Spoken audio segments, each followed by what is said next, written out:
पाकिस्तान समेत दुनिया भर में बवासीर ने लोगों की एक बड़ी तादाद को अपनी लपेट में ले रखा है और अगर इसके इलाज में गफलत की जाए तो इससे बहुत सारी पेचीदगियां सामने आती हैं और बाज़ सूरतों में तो इसका इलाज भी मुश्किल हो जाता है।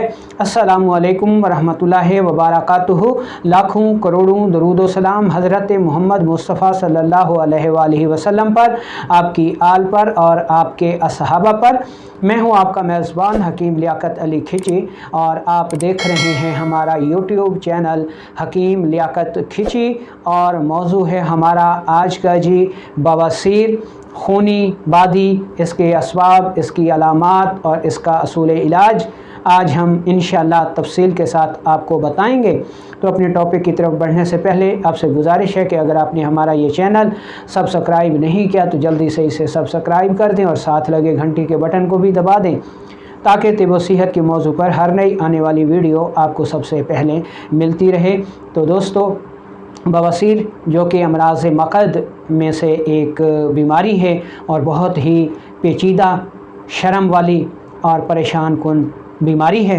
अगर इसके असबाब की तरफ नज़र दौड़ाई जाए तो इसके असबाब में तेज़ मरच और मिसाले वाली ग़िज़ाओं का मुसलसल इस्तेमाल है और इसके अलावा ज़हनी दबाव, चावल, बिरयानी, आलू, बैंगन का बकसरत इस्तेमाल, गोश्तखोरी, शराब नोशी, नशा आवर चीज़ों का इस्तेमाल, अफ़यून, चरस, गांजा वग़ैरह ये भी इसके अहम असबाब हैं। इसके अलावा मुसलसल बैठकर काम करने वाले लोग और ऐसे मर्द हजरात जो कि जिनसी क़ुव्वत को बढ़ाने के लिए ताकत वाली अद्वियात का इस्तेमाल करते हैं। ख़वातीन हमल के पहले 2 माह में बवासीर का शिकार हो जाती हैं जो कि वज़ाए हमल के बाद ख़ुद ब खुद दूर भी हो जाती हैं, लेकिन वो ख़वातीन भी इसका शिकार होती हैं जो कि फ़ैमिली प्लानिंग की अद्वियात का इस्तेमाल करती हैं या फिर उनको एक बुरी आदत बन जाती है जी कि मुल्तानी मट्टी खाती हैं जिसकी वजह से जिसमें खुश्की हो जाती है, कब्ज़ हो जाती है और बवासीर का मर्ज़ जो है वो लाहक हो जाता है। इसके अलावा कुछ ऐसी बीमारियां भी हैं जिनकी वजह से बवासीर का मर्ज़ या इसकी अलामात पैदा हो जाती हैं, जिनमें दिल के अमराज़ हैं, इसके अलावा कब्ज़ है, इसके अलावा जिस्म में, पित्ते में, गुर्दे में, ठीक है, पत्थरियों का बनना है और इसके अलावा मोटापा हो गया, दायमी कब्ज़ हो गई। ठीक है जी, ये इसके अहम असबाब में से अहम है। ठीक है जी, अब हम देखते हैं जी कि एहतियाती तदाबीर कौन सी ऐसी एहतियाती तदाबीर हैं जो कि हम इख्तियार करके बवासीर जैसे मर्ज़ से बच सकते हैं। पहली बात तो ये है कि चूँकि कब्ज़ बवासीर को पैदा करने वाली सबसे बड़ी अलामत है, इसलिए कोशिश करें कि कब्ज़ हरगिज़ ना होने दें। ठीक है। दूसरे नंबर पर तेज़ मरच मिसाले से गुरेज़ करें और पकवानों में हल्का मरच मिसाला इस्तेमाल करें क्योंकि तेज़ मरच मिसाले से जिस्म में तेज़ाबियत बढ़ जाती है और तेज़ाबियत बवासीर को पैदा करने में अहम किरदार अदा करती है। ठीक है जी। सिगरेट नोशी और नशा आवर चीज़ों से परहेज़ करें तो आप बवासीर से बचे रहेंगे। इसके अलावा मुसलसल बैठकर काम करने वाले अफराद हर 3 या 4 घंटे के बाद 10-20 मिनट के लिए वॉक लाजमी करें ताकि वो बवासीर जैसे मर्ज़ से बच सकें। अब हम ये देखते हैं कि बवासीर की वजह से कौन सी पेचीदगियाँ पैदा होती हैं, यानी अगर इस मर्ज़ को मामूली लिया जाए, नज़रअंदाज किया जाए या टोटकों से इलाज करने की कोशिश की जाए तो फिर इसमें पेचीदगियाँ पैदा हो जाती हैं। तो वो पेचीदगियाँ कौन सी हैं? उनमें पहले नंबर पर तो है जरियान खून के अगर खुदा न खास्ता इस मर्ज़ में गफलत बरती जाए और खूनी बवासीर हो जाए तो जरियान खून की वजह से जिसमें खून की कमी हो जाती है जिसकी वजह से जान भी तल्फ हो सकती है। अच्छा, दूसरे नंबर पर है जी कि अगर बवासीर के इलाज में गफलत की जाए और बवासीर की वजह से मक़द के मकाम पर ज़ख़म बन जाए, नासूर हो जाए तो ये ज़ख़म जो है वो कैंसर में तब्दील हो सकता है क्योंकि मक़द एक ऐसी जगह है जिससे बुराज़ यानी पखाने की गुज़रगाह है और पखाने में सारे अज्ज़ा फासिद होते हैं, गैस होती है, तेज़ाबियत होती है तो मक़द के मकाम पर सॉरी होने वाला जो ज़ख़म है ये फिर कैंसर में तब्दील हो सकता है।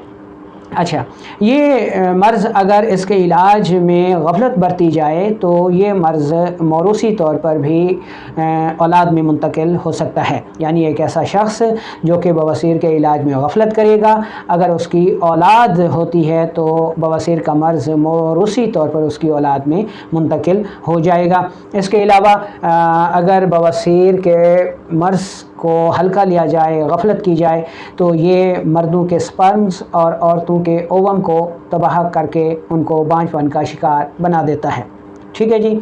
अच्छा, अब हम चलते हैं ऐसे तरीक़ेकार के मुताबिक जिनको इख्तियार करके हम बवासीर से न सिर्फ बच सकते हैं बल्कि उसका इलाज भी कर सकते हैं। तो वो कौन से ऐसे तरीक़ेकार हैं? नंबर 1 कि अपनी ग़िज़ा में फ़ाइबर को शामिल करें, मुतवाज़िन मिक़दार में फ़ाइबर रेशे वाली ग़िज़ाएँ जो हैं वो हमारी ग़िज़ाओं का हिस्सा होनी चाहिए। फ़ाइबर आंतों को मुतहरिक रखता है, कब्ज़ नहीं होने देता, जिसकी वजह से इंसान बवासीर से बच सकता है। लेकिन ये याद रखें कि फ़ाइबर का ज़्यादा इस्तेमाल गैस और तबख़ीर मैदा की पैदाइश का सबब भी बन सकता है। ठीक है जी। अच्छा, इसके अलावा जैतून का तेल, जैतून का तेल एंटी इन्फ्लेमेटरी है, एंटी पेन है, एंटीपायरेटिक है। ये बवासीर की सोजिश, कब्ज़ और वरम सोजिश को दूर कर देता है, जिसकी वजह से इंसान बवासीर से बच जाता है। इसलिए जैतून के तेल को में पकवान पकाएं और इसको अपनी ग़िज़ा में शामिल रखें, तो ये बवासीर का इलाज भी है और उससे बचाव भी है। तीसरे नंबर पर आ जाती है जी इंजीर।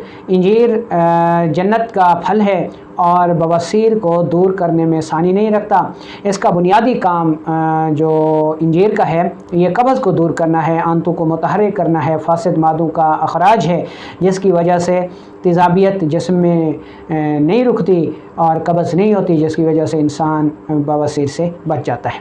इसके अलावा आ जाता है ये बादाम रोगन और नारियल का तेल, वो भी रोगन ज़ैतून के ही ज़ुमरे में आते हैं, इसलिए उन तेलों को भी लाजमी इस्तेमाल करके इंसान बवासीर से बच सकता है। इसके अलावा बवासीर से बचाव की सबसे बड़ी नबवी दवा जिसको हमारे नबी अकरम सल्लल्लाहु अलैहि वसल्लम ने बहुत ज़्यादा पसंद फरमाया वो शहद है। 1 चम्मच शहद, छोटा हो या बड़ा, 1 कप पानी में मिलाकर सुबह शाम पीने से इंसान बवासीर जैसे मर्ज़ से बचा रहता है। अच्छा, इसके अलावा एलोवेरा की बवासीर के मर्ज़ में बहुत ज़्यादा अफादियत है, इसको लाजमी तौर पर इस्तेमाल करें, लेकिन याद रखें कि खूनी बवासीर में इसे इस्तेमाल ना करें और ख़ास तौर पे उन चीज़ों को भी इस्तेमाल ना करें जिनके बनने में एलोवेरा इस्तेमाल होता है। एलोवेरा को अगर आपने इस्तेमाल करना है तो खूनी बवासीर में इस्तेमाल ना करें। इसके अलावा नारियल का तेल हो गया, वो भी हमने आपको बता दिया। अच्छा, अब जो नुस्खा हम आपको बताने जा रहे हैं इसको बनाएं, इस्तेमाल करें और दुआओं में याद रखें। इनमें पहली चीज़ आपने लेनी है छिलका रीठा, दूसरी चीज़ आपने लेनी है हल्दी और तीसरी चीज़ आपने लेनी है मग़ज़ तुख़्म नीम। तीनों चीज़ों को बराबर वज़न लेकर आप इसका पेस्ट बना लें और नखुदी गोली बना लें, यानी छोटे चने के बराबर गोली बना लें और 1 गोली सुबह दोपहर शाम इस्तेमाल करें। ये जो छिलका रीठा होता है, ठीक है, ये असल हालत में पीसा नहीं जाता, ठीक है, इसमें रतूबत होती है, लेसदार मवाद होता है, इसलिए ये सफ़ूफ़ नहीं बनता। आपने इसको सफ़ूफ़ कैसे बनाना है, किसी कढ़ाई में लेके रीठे की का जो छिलका है उसको डाल दें और नरम आंच पर इसको हल्का सा बरियां कर लें और किसी चीज़ से हिलाते जाएं ताकि ये जल ना जाए, सिर्फ बरियां हो जाए, ब्राउन हो जाए। उसके बाद आप इसको निकाल कर बआसानी इसका पाउडर बना सकते हैं। ठीक है जी। तो ये नखुदी गोली जो है यानी चने के बराबर जो गोली है वो आपने सुबह दोपहर शाम इस्तेमाल करनी है। छिलका रीठा हो गया, हल्दी हो गई और मग़ज़ तुख़्म नीम हो गया। ये जो मुरक्कब है ये एक बेहतरीन एंटीबायोटिक भी है, एंटी पेन भी है, एंटी इन्फ्लेमेटरी भी है। तो बवासीर की दर्द, वरम, सोजश, सोजन, बादी बवासीर और खूनी बवासीर को रोकने में ये नुस्खा इंतहाई अफादियत का हामिल है। बनाएं, इस्तेमाल करें और दुआओं में याद रखें। अच्छा, अगर कब्ज़ बहुत शदीद है जिसकी वजह से बवासीर में बहुत ज़्यादा तकलीफ़ का सामना है, तो ऐसी सूरत में आप ये नुस्खा इस्तेमाल कर सकते हैं। तेज़पात और सना मक्की दोनों बराबर वज़न लेकर इंतहाई बारीक पाउडर कर लें और 1 ग्राम सुबह दोपहर शाम इस्तेमाल करें। लेकिन इसके साथ ध्यान रहे कि आपने देसी घी 1 चम्मच सुबह दोपहर शाम लाजमी इस्तेमाल करना है, क्योंकि ये दवा कब्ज़ कुशा है और जब कब्ज़ खोलती है तो फिर पानी और नमकियात का अखराज होता है, जिसकी वजह से जिसमें पहले ही खुश्की होती है तो फिर पेचीदगियाँ पैदा हो सकती हैं। इसलिए इस नुस्खे के इस्तेमाल के साथ या फिर बवासीर के मर्ज़ में देसी घी एक तरियाक है, उसको लाजमी तौर पर शामिल करें। ठीक है जी। इसके अलावा ये नुस्खा भी अगर गैस और कब्ज़ भी साथ है तो बहुत ज़्यादा मुफीद साबित होता है।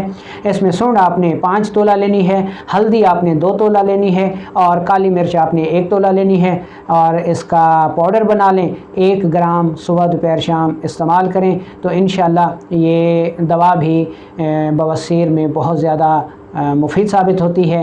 दर्द भी रोकती है, जलन को भी दूर करती है और अगर जरियान खून हो रहा है तो उसको भी रोकती है। तो दोस्तों, उम्मीद है कि आज का ये लेक्चर आपको पसंद आया होगा। ख़ुद भी सुने और इसको आगे फॉरवर्ड भी करें ताकि दूसरे लोग भी इससे फ़ायदा हासिल